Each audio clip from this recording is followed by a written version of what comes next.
안녕하세요. 주식의 소리의 애소리입니다. 툴젠이 영 시원치가 않아서 그 다음 공모주들한테 기대를 좀 걸어봐야 하는 상황이 됐는데요. 과연 KTB 네트워크는 좀 괜찮을지 오늘은 기업 분석 간단히 해볼 거고요. 이것도 마찬가지로 수요 예측 결과가 발표가 되면 최종 판단하도록 하겠습니다. 네, KTB 네트워크는 연관 검색어로 샵 토스, 샵 배달의 민족이 꼭 뜨는데요. 왜 때문인지 어떤 회사인지 같이 살펴보도록 할게요. 네, KTB 네트워크는 네트워크라는 단어가 들어가서 통신 관련 업체라고 생각할 수도 있는데요. 국내 1세대 벤처 캐피탈이에요. 1981년에 정부가 설립한 한국기술개발이 전신인 회사고요. 2008년에 벤처 투자 사업 부문이 물적 분할이 되면서 KTB 네트워크가 설립이 됐습니다. 그리고 2011년에 중소기업 창업 투자 회사로서 인가를 받았고요. 그래서 보면 총 업력 40년을 자랑하는 1세대 대표 벤처 캐피털이라고 할 수 있겠습니다. 벤처 캐피털은 제가 스펙 발기인들을 살펴보면서 여러 번 이미 얘기한 기억이 나는데요. 다시 한번 제대로 설명을 드릴게요. 네, 잠재적으로 기술력이 높지만 자본과 경영 여건이 취약한 좀 벤처 기업들한테 자금을 투입하고요. 이 벤처가 IPO나 M&A를 체결하게 되면 그때 투자 자금을 회수하는 금융회사를 말합니다.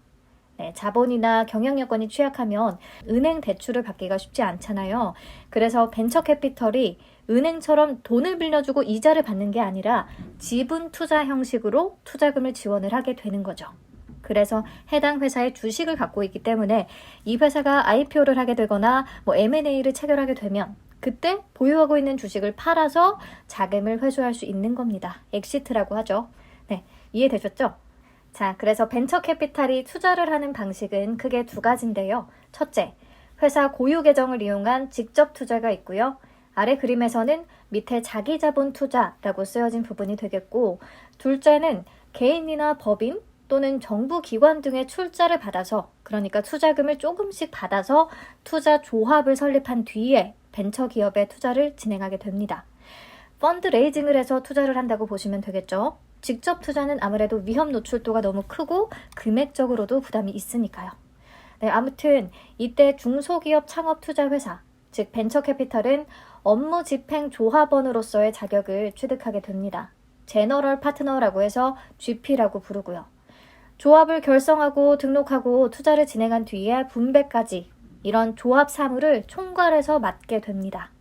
네, 그리고 투자조합 설립 시에 출자자인 조합원은요, 주로 정책기관이나 국민연금, 각종 연기금, 공제회 같은 굵직한 금융기관들로 구성이 됩니다. 네, 보통 투자 규모가 작으면 제가 지금까지 설명한 방식으로 투자가 진행이 되는데요. 투자 규모가 여기서 훨씬 더 커지게 되면 1,000억 원 이상의 대형 투자 조합이나 아니면 PEF, 사모펀드 운영사의 투자를 필요로 하게 된다는 거, 이것도 알고 계시면 좋겠네요. 그래서 현재 KTB 네트워크가 운영하고 있는 조합과 PEF 현황을 보시면 설립한 투자 조합은 총 15개가 있고요. 이렇게 조합을 설립해서 펀드 형식으로 만들어서 거기에서 기업들한테 포트폴리오로 투자를 하는 거죠. 그리고 아래 사모집합투자기구, 이게 PEF거든요. PEF는 딱 2개가 있네요. 그러니까 주로 투자 조합을 설립해서 벤처 기업에 투자를 진행하는 그런 구조를 가지고 있습니다. 그리고 운영하고 있는 펀드 규모를 보시면 2020년 말 기준으로 1조 1245억 원 정도였죠. VC 중에서 4위를 차지하고 있고요. 그리고 PEF 규모는 10위까지 순위 안에 들어가지는 못한 모습입니다. 확실히 투자 조합을 통한 벤처 펀드 위주의 운영을 하고 있어요. 그리고 추가적으로 이것도 개념을 잡고 계시면 좋을 것 같은데요. KTB 네트워크의 투자 유치 사례를 찾다 보면 이런 용어들이 꼭 나옵니다. 시리즈 A에 투자 참여했다, 시리즈 D 투자에 참여했다, 이런 얘기들. 시리즈 A, B, C, D, 이게 뭐냐면 투자 단계에 따른 분류라고 생각을 하시면 되겠어요. 보통 창업을 할 때 처음에는 개인 자본이나 국가의 도움을 받아서 시드머니 투자를 하게 되고요. 그 다음에 창업 이후에 시장 검증을 마친 시제품이나 베타 버전을 정식으로 오픈하기 위해서 준비하는 단계가 시리즈 A 단계라고 할 수가 있겠습니다. 이때부터 VC들이 본격적으로 참여하기 시작해요. 그리고 그 다음 시리즈 B는 A를 통해서 인정받은 서비스로 사업을 확장, 자금을 더 확보하는 단계라고 할 수 있겠고, 어느 정도 규모의 고객을 모은 기업이 시장 점유율을 높이기 위해서 받는 투자라고 생각을 하시면 됩니다. 다음 시리즈 C, D, E까지 쭉쭉쭉 더 이어지게 되는데, 시리즈 B로 확장된 사업의 시장 점유율을 본격적으로 더 높이고 스케일업을 가속화하는 단계라고 할 수 있고요. IPO 또는 인수합병 M&A를 위한 자금 모집 단계라고도 볼 수도 있습니다. 네, 투자금은 비즈니스 모델을 글로벌화하거나 연관 사업을 더 추진하는 데 주로 사용이 된다고 하네요. 그래서 시리즈 A 단계에서 투자를 진행했다고 하면 완전 초창기부터 같이 했구나 라고 생각을 하시면 되겠습니다. 뒤에서 다시 얘기하겠지만 보면 KTB 네트워크는 토스의 회사인 비바 리퍼블리카 시리즈 A 투자에 참여를 했고요. 지속적으로 투자해왔어요. 초기부터 함께했다라고 알고 계시면 되겠습니다. 네, 그래서 정리하자면 사실 쉬워요. 우리가 IPO 기업들의 유통 물량을 확인할 때 벤처금융 자주 보이잖아요. 이 회사의 재무적 투자자로서 참여를 해서 자금 지원을 한 벤처 캐피탈들이다 라고 할 수 있는데, KTB 네트워크가 바로 그 중에 하나의 회사가 되는 겁니다. 네, 그러면 회사의 매출 구성을 조금 볼게요. 돈은 어떻게 벌어들이는지. 우선 큰 구성을 보면 투자 조합 수익과 사무투자 전문 회사 수익으로 나눠지는데요. 당연하죠? 조합을 설립해서 하는 투자와 좀 큰 규모의 투자를 할 때 PEF를 구성해서 하는 투자로 나눠지게 되니까요. 근데 2021년 3분기 기준 투자 조합 수익이 93.07%에 달합니다. 거의 대부분이에요. 조금 더 세분화해서 보면 관리보수, 성과보수, 지분법 평가로 나뉘는데요. 관리보수는 업무집행 조합원에 대한 기본 보수라고 생각을 하시면 됩니다. 벤처캐피털이 출자자들로부터 돈을 모아서 투자 조합을 결성을 하고 벤처기업에 투자를 진행한다고 했잖아요. 여기서 벤처캐피털이 업무집행 조합원 자격을 얻게 된다고 했고요. 그러니까 업무집행 조합원에 대한 보수를 출자자들이 나눠서 지불을 해준다. 이렇게 생각을 하시면 될 것 같습니다. 보통 결성된 금액의 일정 비율로 지급이 되고요. 결성된 펀드의 일정 비율로. 그래서 벤처기업에 투자를 한번 단행하면 자금을 회수하는 데까지 걸리는 시간이 상대적으로 긴 편이잖아요. 그렇기 때문에 그 시간 동안에 안정적으로 좀 회사를 운영할 수 있는 토대가 되는 그런 기본적인 수익원이라고 할 수 있겠습니다. 네, 다음 성과 보수는 조합 운용 결과에 따라 지급되는 추가적인 수익이고요. 투자 조합을 결성할 때 정한 기준 수익률을 초과하는 수익을 달성하게 되면 이 초과 금액의 일정 비율을 GP에게 지급을 합니다. 네, 우리가 모두 잘 아는 그냥 성과급 개념으로 생각하시면 되겠어요. 네, 다음 지분법 수익. 요거는 투자 조합이 투자한 포트폴리오의 평가 가치가 상승하게 되면 상승분 중에서 벤처 캐피탈이 출자한 비율만큼이 수익으로 인식이 돼요. 투자 조합을 결성을 하면 예를 들어서 국민연금이 20%, 산업은행이 10%, 노란우산 공제가 30% 이런 식으로 비율대로 출자를 할 텐데, 이때 KTB 네트워크도 일정 지분은 참여를 하게 되잖아요. 그래서 투자를 진행한 포트폴리오의 가치가 상승하게 되면 이 지분율만큼 각자가 수익으로 인정을 받는다는 뜻이에요.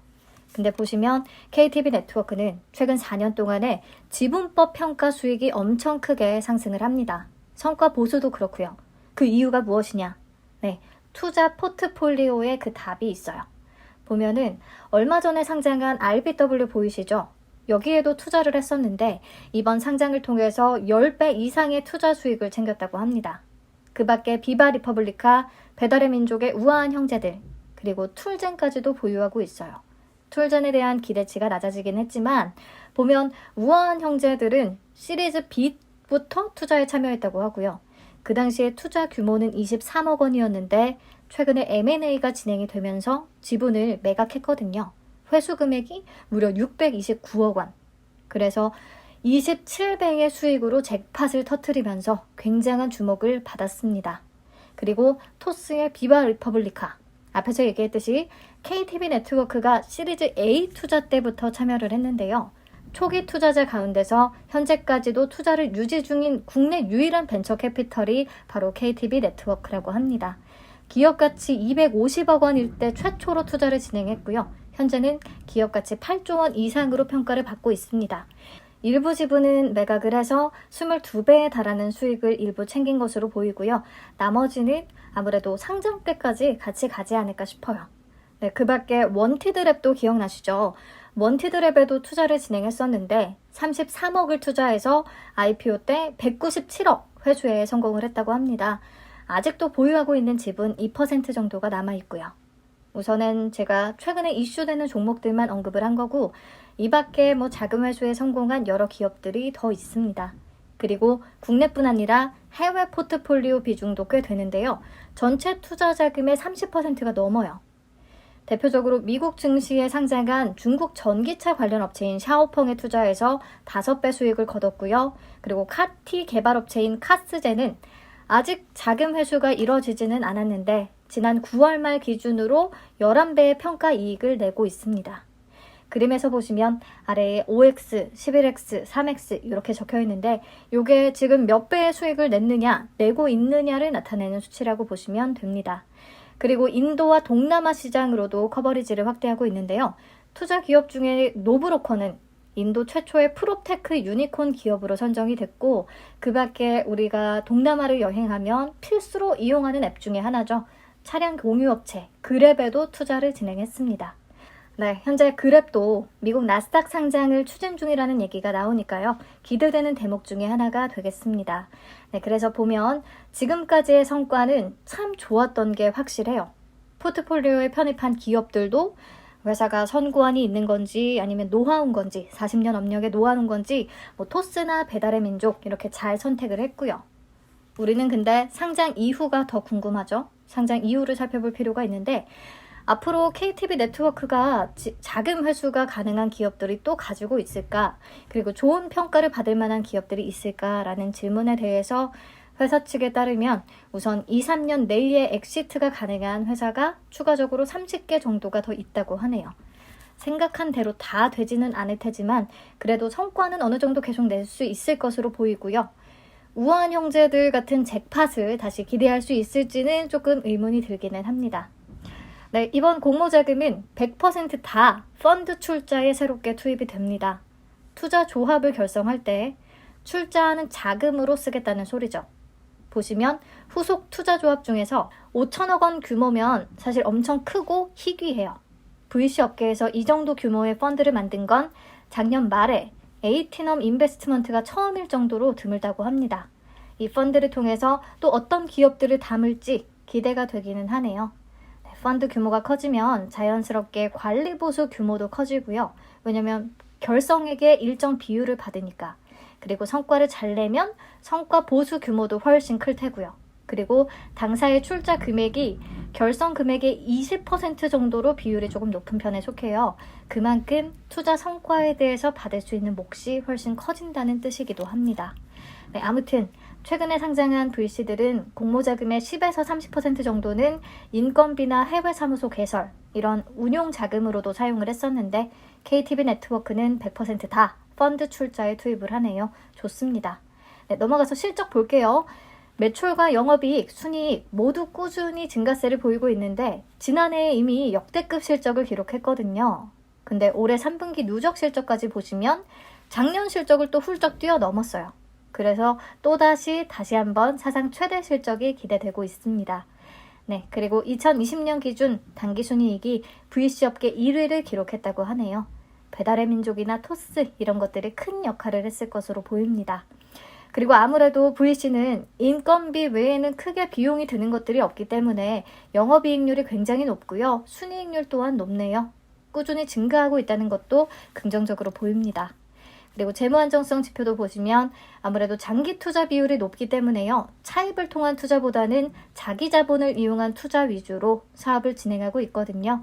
그래서 부채 비율이나 차입금 의존도가 낮고요. 유동 비율은 꾸준히 개선이 되고 있습니다. 괜찮고요. 네, 그래서 여기까지 우선 살펴보고 이제 공모 내용 같이 볼게요. 총 2천만 주를 공모하고요. 공모가 밴드는 5,800원에서 7,200원을 제시했습니다. 공모가 상단 기준 총 공모 규모는 약 1,440억 원, 예상 시가총액은 약 7,200억 원 정도가 되겠네요. 규모가 조금 있습니다. 그리고 일반 청약자 배정 물량은 25% 기준 500만 주 되고요. 청약은 6일부터 7일까지, 환불은 9일에 되고 상장일은 아직은 미정입니다. 청약을 진행하는 증권사가 무려 6개나 돼요. 한투, NH, 삼성, 유진, 하이, KB. 굳이 이렇게 나눠서 진행을 하는 바람에 물량도 6개로 나눠지니까 오히려 불리해졌다는 생각이 듭니다. 네, 신주 모집 100%로 진행이 되고요. 상장일에 유통 가능한 물량은 공모 주식 수가 전부입니다. 기존 주주들은 전부 6개월 보호 예수가 걸려 있어요. 기존 주주 비율이 없어서 좋고요. 유통 가능 비율도 20%로 낮아서 좋기는 하네요. 주식 매수 선택권도 상장 직후에 바로 행사 가능한 물량은 없으니까 신경을 안 쓰셔도 되겠습니다. 그럼 넘어가서 공모가 산정 내역 살펴볼게요. 비교 기업으로 무려 10개 회사를 선정했어요. 벤처캐피탈 10개사. 이들 회사의 최근 4개 분기 순이익을 기준으로 계산한 평균 PER은 11.19배로 나왔습니다. 그래서 KTB 네트워크의 최근 4개 분기 순이익 889억 원에다가 적용퍼 11.19배를 곱해서 평가시가총액 9,945억 원을 계산을 했고요. 적용 주식수로 나눠서 주당 평가가액 9,945원을 도출했습니다. 여기다가 할인율 41.68%에서 27.60%를 적용했어요. 할인율은 평균보다 조금 높은 편입니다. 그래서 적용퍼와 할인율 모두 무난하다는 생각이 들었는데요. 다시 밸류에이션 비교해 보도록 하겠습니다. KTB 네트워크의 최근 4개 분기 합산 순이익과 공모가 상단 기준의 시가총액을 기준으로 PER을 계산하면 8.09배가 나오거든요. 옆에 제가 비교 기업들의 PER을 계산해서 적어뒀어요. 보시면 아주 IB투자가 현재로서는 가장 이 VC 업계의 대장주인데 9.33배를 기록하고 있습니다. 큰 차이는 없어요. 대체적으로 VC들에 대한 시장의 평가가 그리 좋지는 않기 때문에 PER이 10배 미만인 종목들이 많습니다. 그렇게 생각을 하면 KTB 네트워크도 상방이 많이 열려있지는 않은 느낌이에요. 포트폴리오가 메리트가 있기는 하지만. 그리고 상장 시에 적용된 PER을 쭉 비교해서 보면 그래도 KTB 네트워크가 압도적으로 낮습니다. 그래서 조금 다른 성과를 내줬으면 하는 기대가 생기기는 하네요. 네, 여기까지 내용 쭉 한번 정리하시면 되겠고요. 개인적인 의견으로는 청약해볼 만한 종목인 것 같기는 한데 큰 수익이 기대된다라고 하기는 좀 어렵고 그렇기 때문에 청약 경쟁률이 굉장히 중요할 것 같아요. 그리고 일정이 겹치거든요. 레몽레인하고.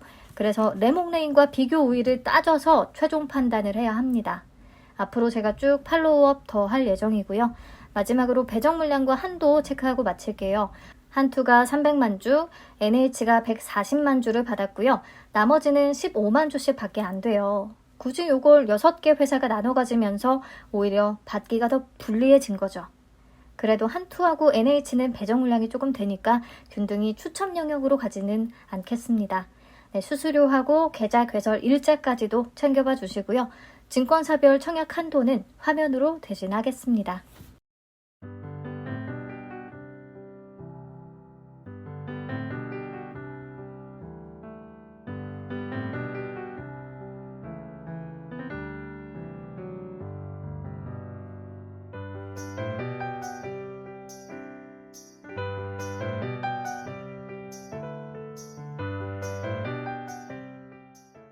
네, 영상 여기서 마칠게요. 수요 예측 결과는 12월 2일에 발표가 됩니다. 그때 다시 찾아올게요.